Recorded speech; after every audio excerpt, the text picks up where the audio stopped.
Longtime listeners, you know the drill. This episode is part of a much longer series. To be sure you get the whole story, we recommend that you jump back and start from episode 1. Also, we want to invite any of our thousands of listeners who still use Facebook to join our friendly show group, which currently only has a couple of hundred fun-loving members. Just search for the show's name. This time, our Patreon patron call-out is going to do double duty, thanking a supporter by including that person's pseudonym in a made-up conspiracy, and alluding to a sudden absence you'll notice midway through this episode. In this case, we're honoring Aaron Russell, who asked us to choose his pseudonym. So, Mr. Russell, or as the world's intelligence services know him, the Ripener, is one of the most wanted criminals on Earth. His MO? Breaking into people's homes and using his evil powers to instantaneously turn their avocados from hard as a rock to putrid, overripe, inedible mush in seconds. Our own Danny Unicorn has bravely set out on his trail and should have the whole case wrapped up in 4 weeks or so, at which time she'll return to us. Confused? Don't be. All will be explained midway through the episode, but I also don't want any of you to panic at our temporary Dana replacement. All is well. She will be back very soon. If you'd like your name or your pseudonym to join the roll of honor at the top of a future show, just sign up at patreon.com/theparanoidstrain at the $5 tier. We thank you kindly, both for listening and for supporting. Finally, whether you do social media or not, please do drop us a line. Tell us what you think of the show. We're open to suggestions, criticisms, and recipes. Send them all to theparanoidstrain, that's all one word, at gmail.com. Okay, let's get going. Paranoid Strain Orchestra, hit it.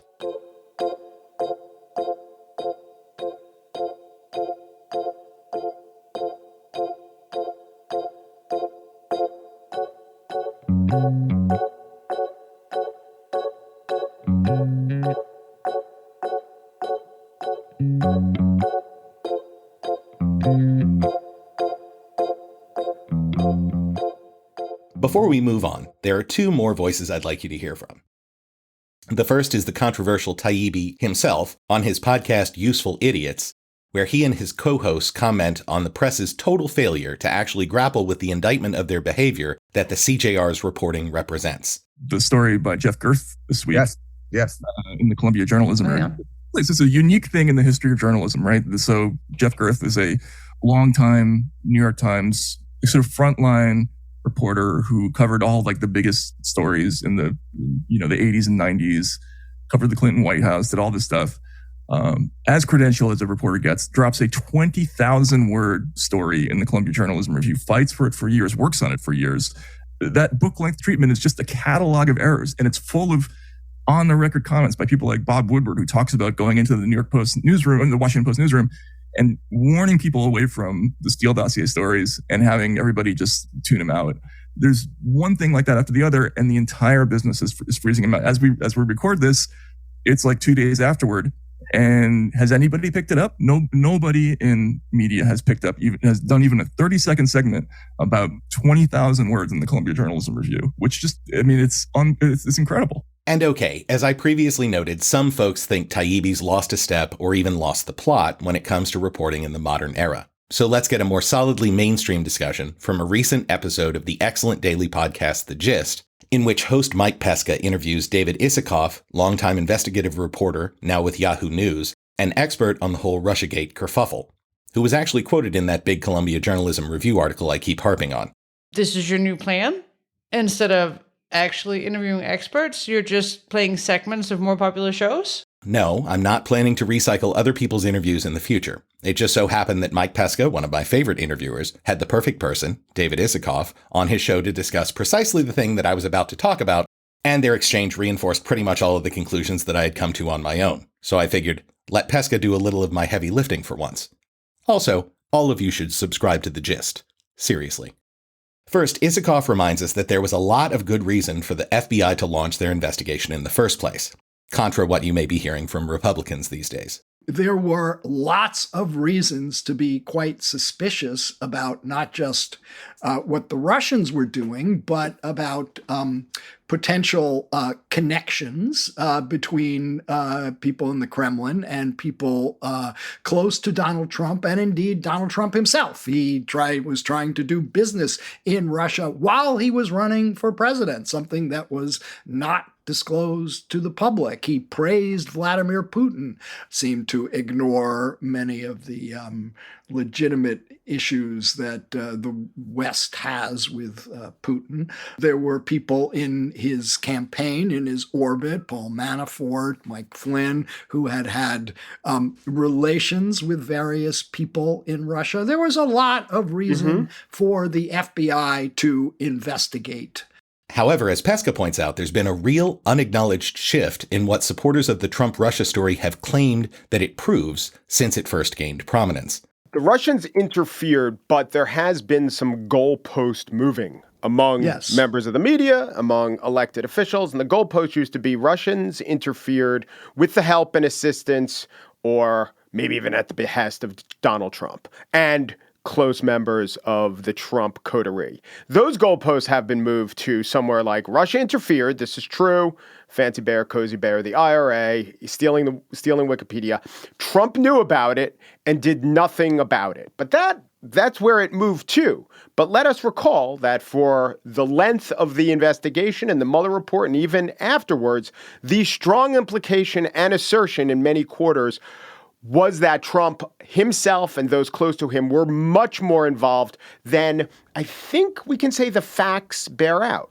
Isikoff agrees, noting that leading papers, specifically the Times and Washington Post, have thus far been unwilling to acknowledge the stories we discussed earlier that were brought up in the CJR article, those blaring front pages that turned out to be based on false information. The media, CNN, MSNBC, Rachel Maddow, Nicole Wallace, they all did shows pumping up the Steele dossier, claiming falsely, wrongly, that it was being corroborated, that more and more information was coming out that corroborates the details in the Steele dossier, when in fact, nothing could have been further from the truth. So what have we learned here? Well, hopefully, we see that well-intentioned, well-informed, civic-minded people can get caught up in a fervor. In this case, the fervor to see Trump removed from public life and punished for his many crimes, both real and imagined. And it can cause them to over-report stories damaging to their enemies based on thin evidence, and then that same groupthink can prevent a critical reevaluation of that mania from actually taking hold. It also seems fair to say that the whole idea of fake news and the oppositional relationship of Trump and the press, though it may have been inevitable, was kicked off on the back of the Russiagate scandal, which ironically turned out to be one of the few areas where Trump was actually not as guilty as initially supposed. And therefore, the questionable and motivated reporting around this topic probably helped to set the stage for the fact-rejecting, do-your-own-research mentality that defined QAnon, which developed soon after the Russiagate phenomenon began. Of course, this misreporting and unwillingness to acknowledge mistakes is a far cry from the slack-jawed insanity of QAnon, but you can at least recognize some of Q's tribal and reality-evading DNA in the mainstream silence on this topic. Why am I spending so much time on this? It's at least partially because I think that when the responsible adults in the room, who are supposed to keep us on track while Trump continues to function on our body politic like, in a memorable John Mulaney phrase, this guy being the president, it's like there's a horse loose in a hospital. When those cooler heads prove themselves to be as excitable as QAnon believers, and as apt to hang on to a story that has largely been proved false, and when the press is unwilling to acknowledge and examine its mistakes, it makes everything that's already bad worse. And it makes reasonable people wonder if they can actually trust many generally trustworthy and responsible outlets. Recent history offers us a counterfactual for this scenario. Remember when Times reporter Judith Miller, among many others, ended up essentially accepting Bush administration claims about WMDs in Iraq as if they were true, and failed to do enough fact-checking in the days before the Iraq War, to the point that completely fabricated quote-unquote intelligence handpicked by Cheney and Company was plastered on headlines announcing that in spite of the best intelligence available, Iraq did indeed have weapons of mass destruction, and thus it helped to justify the invasion? Well, I remember it, because I'm old. I also remember that, in the ensuing years, the Times and many other publications did autopsies of that coverage, acknowledged their mistakes, and used what they had learned to put in policies and procedures to help them avoid making the same errors in the future. But this time they're not doing any of that. And I get it. It's because it's Trump, and they think he's a unique and ongoing threat. But they're making a mistake, and they need to come clean. And all of us who bought into this story too heavily at the time, I'm including myself in that number, need to be more cautious about believing stories that verify our existing prejudices. It's not like your favorite podcaster is the only one who thinks this is a real problem. In the second part of the same interview, host Pesca asks David Isikoff why he thinks the media hasn't acknowledged Russiagate mistakes. Spoiler alert, Mr. Isikoff agrees with me. Why doesn't the media acknowledge that there were major mistakes made in the characterization of the Steele dossier? Well, I mean, number one, none of us like to admit we're wrong, right? Mm-hmm. I mean, none of us like to, fess up when, corrections are needed, but, that's what editors are for. That's what, supervisors are for, to ensure those sorts of things happen. But, more broadly, I mean, it's a reflection of our tribalized, political environment today. Where you're either one camp or the other, and it's all about hurling spitballs at each other on Twitter and on cable TV, and that is not an environment or culture that allows for nuance and reflection and for sober looking back. And we are captive of our narratives far too much. And look, I mean, I've been a reporter for a long time, as you point out, and the surest way to the front page of the Washington Post when I worked there, or the cover of Newsweek when I worked there, or NBC Nightly News when I worked there, was come up with a story that fits a preconceived narrative. That's what people already believe, except you've got new evidence that show what people believe is true is even more true, right? So that's the easiest way to get on the front page.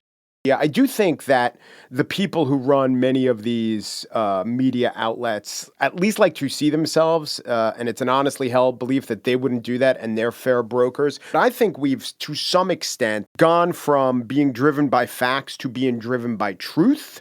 And so we think the truth, or the media thinks the truth, is that Donald Trump is a threat and Donald Trump is a liar, and he actually lied about even things that he was innocent about. And so therefore, if you're serving the truth, that's one thing. If there are facts that maybe contradict the truth, well, default to what you think the truth is, which is something like, as I said, Donald Trump can't be trusted in any of this. Right. But back to what we've learned. We can use this story to help remind ourselves the next time some horrific Trump-centric story comes up, whether it's Q-related or not. When you hear about these things, it's always a mug's game to try to ascribe higher-level, sinister, carefully constructed motives to the scenario.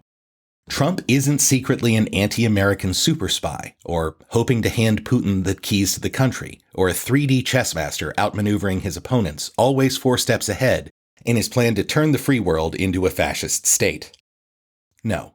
He's a wildly incompetent grifter with incredible baseline political instincts for reaching resentful people, coupled with a bottomless pit of narcissistic self-regard. And he's surrounded with other grifting narcissists who have sown their fortunes to his rapidly fraying coattails with gold-plated thread. And every single thing they do, and every crime they commit, is invariably either about making money or naked self-aggrandizement. The mistake of the Steele dossier and Russiagate wasn't in wrongly assuming Trump was corrupt enough to do the bidding of Russia. It was that he would be competent enough and energetic enough, and that Putin could trust him enough to actually perform that role. But he's not. And it's so much easier to understand all of this if you just look at it through the twin lenses of narcissism and greed.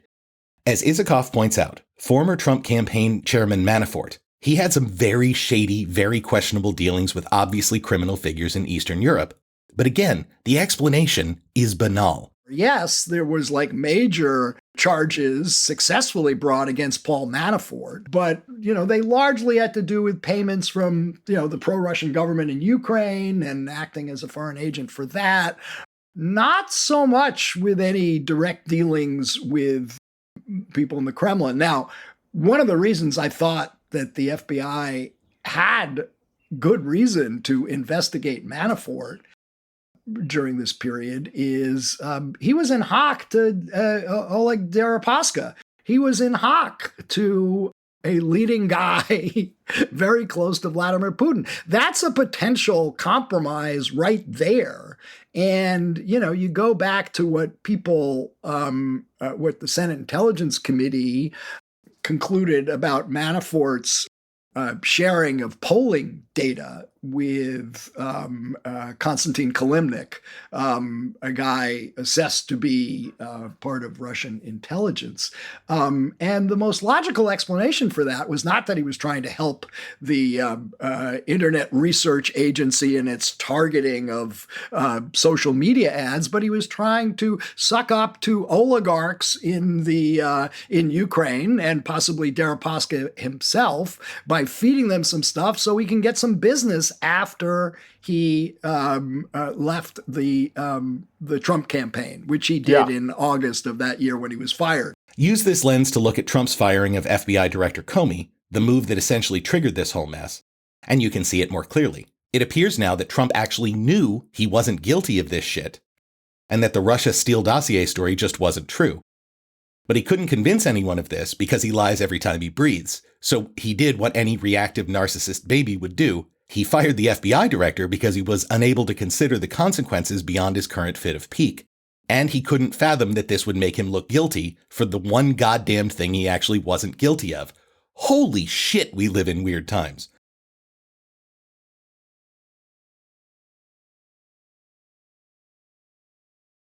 Dana? It's your line. Dana? Is this the kind of performance I'm not paying you for? This is ridiculous. I'm going to call your agent, and we're going to have words. Wait, I just remembered you don't have an agent. Have you abandoned me? Gone out for smokes and disappeared like a deadbeat dad? What happened? Where's Dana? Elena is a Pegasus, and Equanimous who reads sentences, but not with the same dosiness or European emphasis. Not to sound ominous, but this is not a genesis, and your hypothesis of Dana's exodus is wrong. Don't be ridiculous.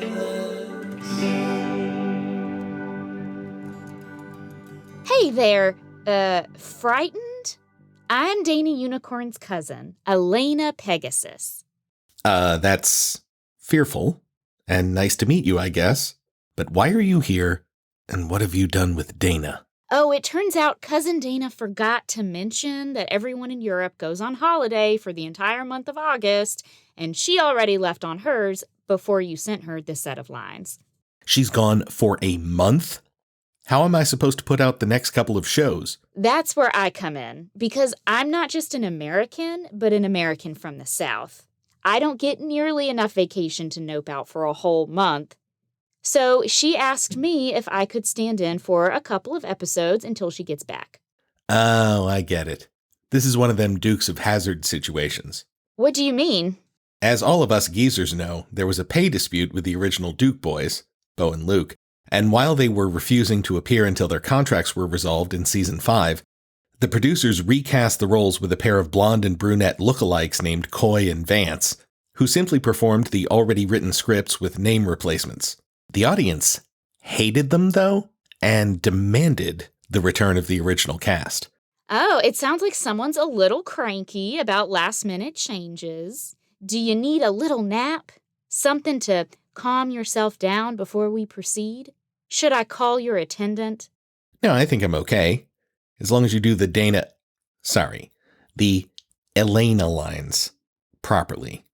Wow, that sounds weird. I've learned at the knee of the master. Mistress? Whatever. And remember, it's only for a little while. Strainiacs, I fear even a temporary change as much as any of you do. But Dana's coming back soon, and this lady seems nice, so let's welcome and thank her for stepping into the breach.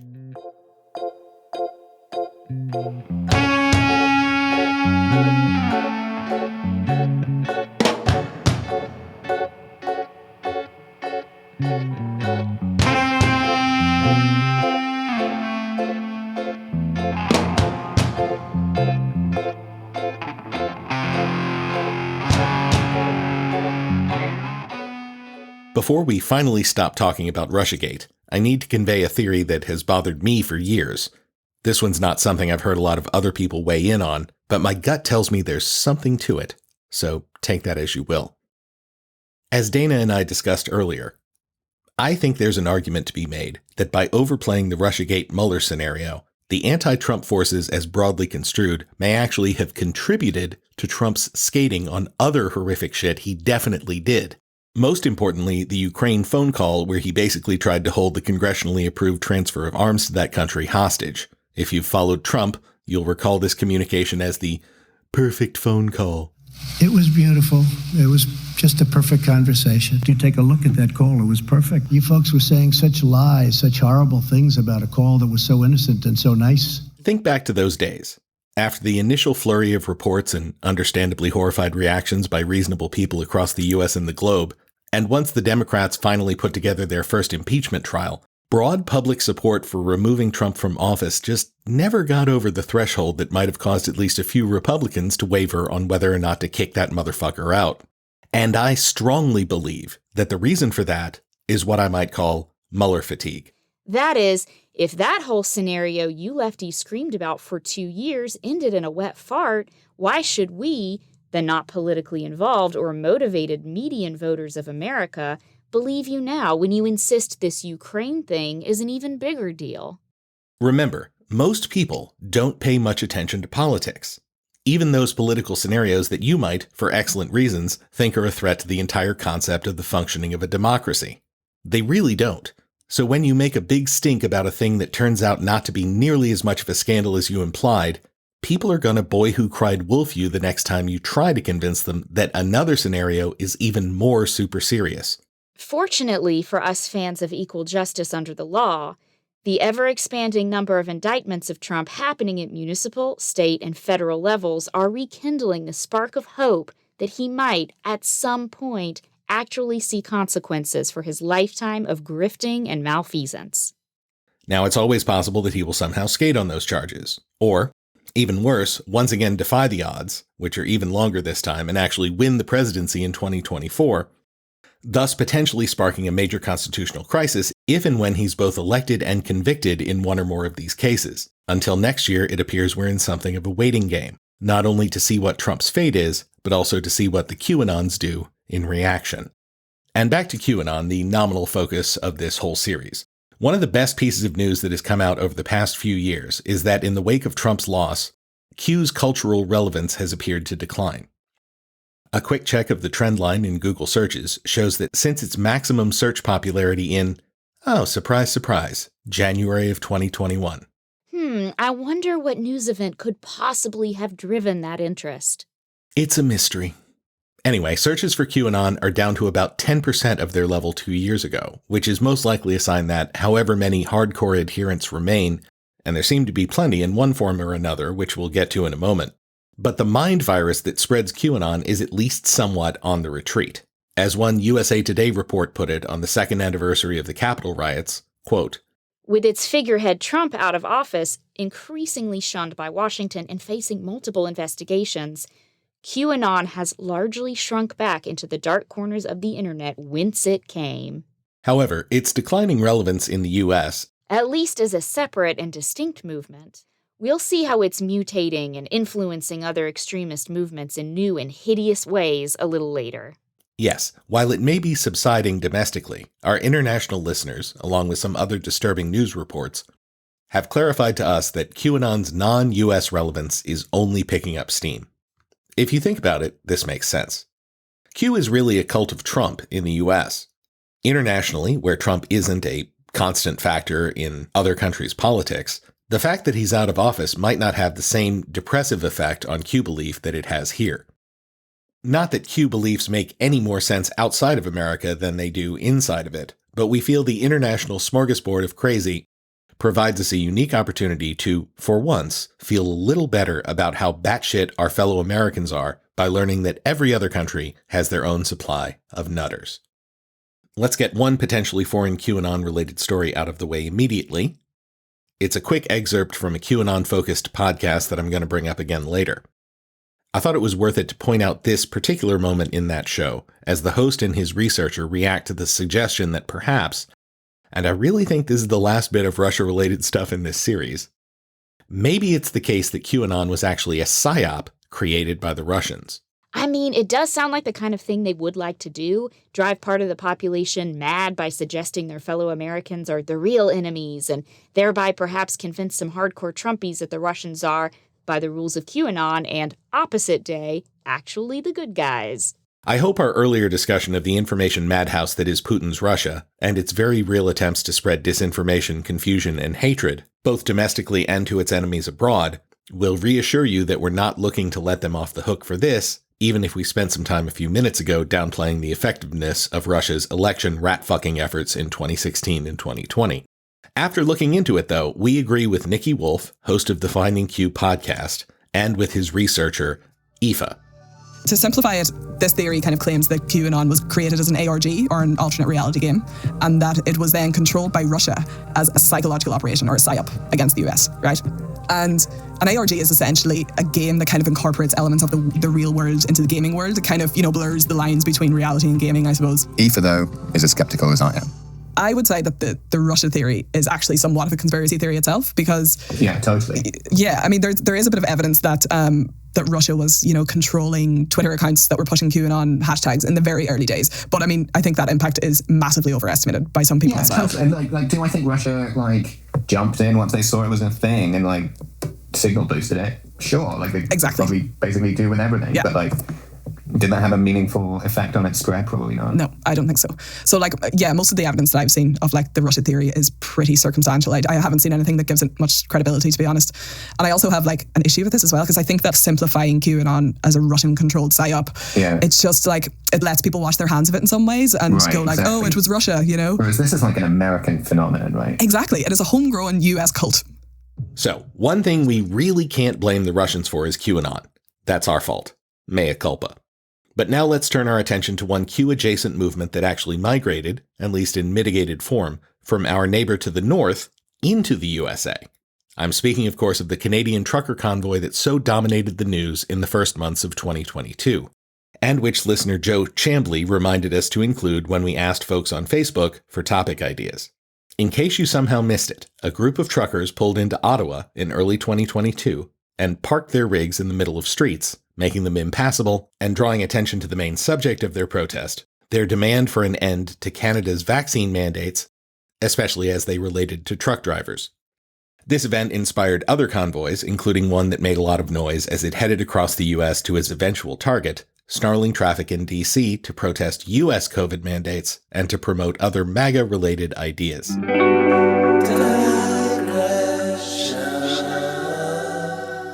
These ideas include the utterly brilliant comedy phenomenon, Let's Go Brandon, which I'm sure all of you already heard about, and which is trying to claim the crown as the dumbest political slogan in US history, defeating such worthy contenders as Tippecanoe and Tyler 2, Win, Whip Inflation Now, and I Like Ike. See, the idea is that many people want to open their windows and yell, Patty Chayefsky Network style, one hot button phrase. That phrase being, of course, fuck Joe Biden. But the problem is the social justice warriors and speech police won't let you say fuck Joe Biden in public anymore. It's impossible. You just can't hear anyone express that kind of sentiment anywhere in what used to be the land of the free and the home of the brave.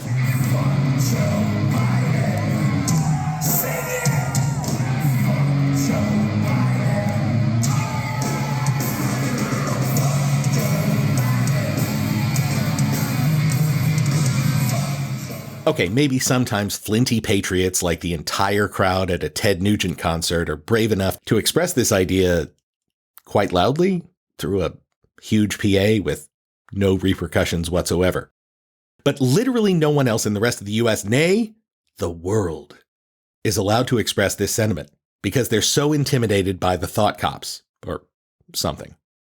Luckily, MAGA Nation put its brightest minds to the problem, and they quickly came up with the seemingly innocuous phrase, "Let's go, Brandon."